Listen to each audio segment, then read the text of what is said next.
Salam alaikum, chers élèves, ravi de vous retrouver et merci de me recevoir chez vous. Au cours de la séance d'aujourd'hui, on va donc s'intéresser à la stratégie de spécialisation qu'on peut définir pour une entreprise comme étant la concentration de ses moyens et ses compétences sur un seul domaine d'activité. Rappelez-vous la notion de DAS. Donc l'entreprise va exercer son activité sur un seul DAS dans lequel elle va accomplir un seul métier. Donc le choix de cette stratégie de spécialisation, il est généralement justifié par l'insuffisance des moyens de l'entreprise. C'est le cas des PME, petites et moyennes entreprises, PE, petites entreprises, ou on parle globalement d'entreprises débutantes. Bien. Alors maintenant, les buts recherchés par les dirigeants à travers la stratégie de spécialisation sont généralement au nombre de 3.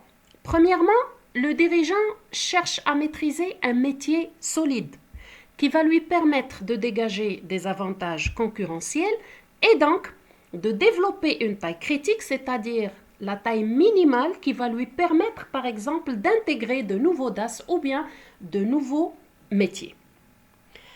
Pour ce faire et pour réussir cette stratégie de spécialisation, l'entreprise doit réunir 3 conditions. Premièrement, le savoir-faire.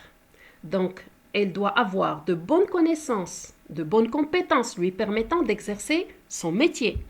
Deuxièmement, l'effet d'expérience qui stipule l'apprentissage de son métier à travers le temps, ce qui va favoriser la maîtrise de son savoir-faire. Et finalement, les économies d'échelle du fait de l'augmentation de la production d'un même produit, donc on parle de production de masse. Effet d'expérience et économie d'échelle sont 2 facteurs à l'origine de la baisse des coûts de l'entreprise. Ce sont des concepts qu'on va pouvoir développer en détail lors de la stratégie de domination par les coûts. Je vous présente maintenant les 3 axes de la spécialisation.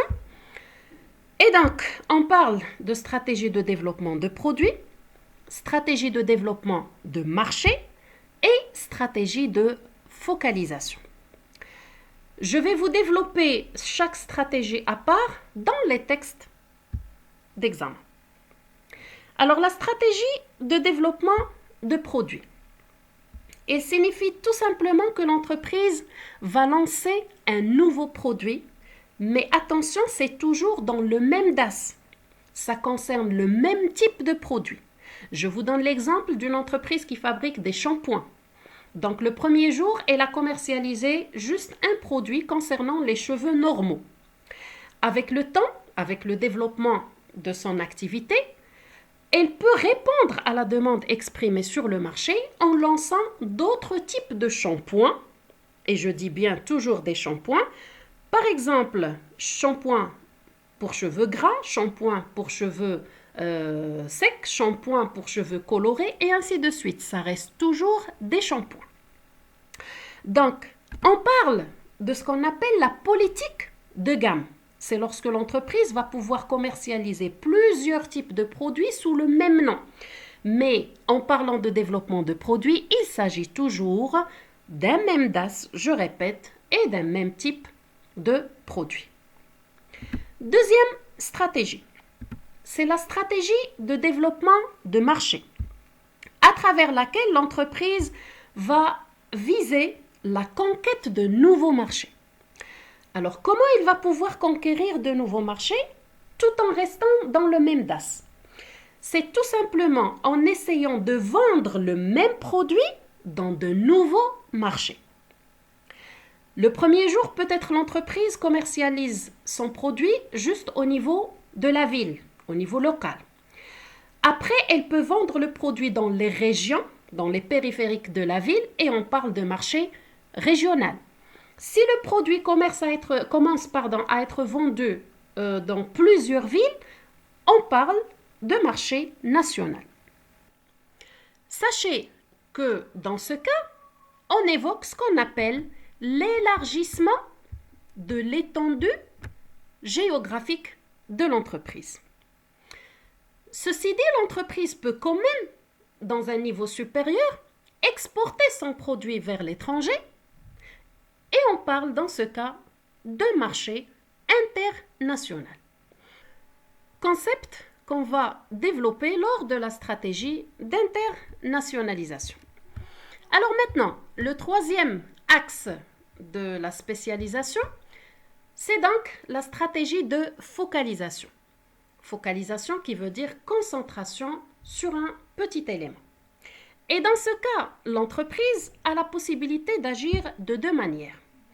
Soit qu'elle va se limiter à un petit marché, donc un marché restreint, et surtout non occupé. Ça veut dire que la concurrence n'est pas encore installée. C'est ce qu'on appelle la stratégie de niche.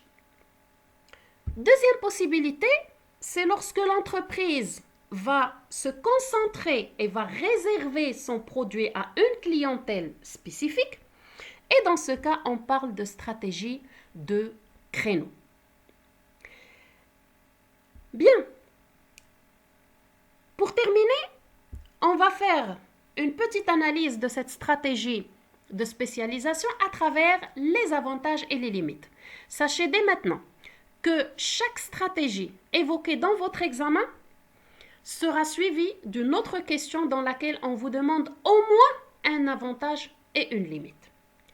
Alors, ce qu'on peut dire sur la stratégie de spécialisation, côté avantage, c'est que l'entreprise va pouvoir développer un métier solide, ce qui va lui permettre donc d'avoir un effet d'expérience sur ce même métier, de réaliser les économies d'échelle à travers la production en grande quantité, donc ce qu'on a nommé tout à l'heure la production de masse. Elle va développer l'image de spécialiste et sa gestion sera assez simple puisqu'elle va gérer un seul DAS. Du côté des limites, sachez que l'organisation sera quand même rigide, c'est-à-dire qu'elle va manquer de flexibilité, de possibilité d'être réactive. Le métier, c'est vrai qu'il est solide, mais il est fragile, il est vulnérable en cas d'évolution défavorable de l'environnement, c'est-à-dire en cas de changement négatif dans l'environnement. Et donc, une simple variation de la demande, si jamais les consommateurs, les clients ne demandent plus le produit de l'entreprise, cette dernière risque donc de disparaître. Sur ce, j'espère que le contenu de la vidéo vous a été bénéfique. Soyez au rendez-vous la prochaine séance pour des applications sur des extraits d'examen concernant la stratégie de spécialisation et bien sûr pour les autres séances concernant la suite des options stratégiques. D'ici là, prenez soin de vous. دمتم في رعاية الله وإلى اللقاء.